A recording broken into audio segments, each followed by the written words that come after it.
நம்ம Manamadurai bypass road மேலே இன்னைக்கு நம்ம கிட்ட பார்த்தீங்கன்னா ஒரு அருமையான இடம் தோட்டம் அமைக்கிறதுக்கு பார்த்தீங்கன்னா ஒரு சூப்பரான இடம் இன்னைக்கு நம்ம கிட்ட வந்திருக்கு. நம்ம மானாமதுரை டு நம்ம பார்த்திபனூர் போகிற மெயின் பைபாஸ்லேயே நம்ம கரிசல் குளத்துலேருந்து அப்படியே பாலத்துக்கு பக்கத்துலேங்க நம்ம இடத்துலேருந்து பார்த்தாலே தெரியும். இந்த இருக்குங்க பாலம், இதாங்க பாலம்.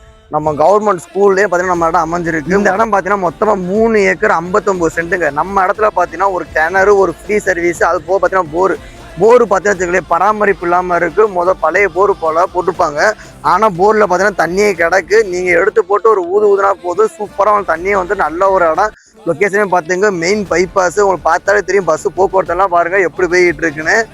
ஒரு ஏக்கரு தோட்டம் அமைக்கிற மாதிரி பார்த்துக்கிட்டிங்கன்னா ஒரு சூப்பரான லொக்கேஷன். மொத்தம் பார்த்தீங்கன்னா 3 ஏக்கர் 59 சென்ட். நல்ல நம்ம இடத்துல இருந்து மானாமதுரை பார்த்தீங்கன்னா வெறும் 6 கிலோமீட்டர் தாங்க. மதுரை டு ராமேஸ்வரம் போகிற மெயின் பைபாஸ். எடுத்து போட்டு தோட்டம் அமைக்கிறதுக்கு பார்த்தீங்கன்னா ஒரு அருமையான இடம். தோட்டம் அமைக்கிறதுக்கு நல்ல ஒரு இடம் தேடிட்டீங்கன்னா இது பார்த்தீங்கன்னா ஒரு சூப்பரான இடம். இந்த இடத்துக்கு ஹைவே முகப்பு பார்த்தீங்கன்னா 30 அடி முகப்புங்க. நம்ம இடத்துக்கு ரேட்டு பார்த்தீங்கன்னா சென்ட் 40,000 சொல்கிறாங்க. டேரக்ட் ஓனரு வாங்க, நேருமே அவங்களுக்கு பண்ணித்தரேன். பார்ட்டி டு பார்ட்டி சிட்டியும் கொடுத்து நல்ல ரேட்டுக்கு அவங்க முடிச்சு தரேன்.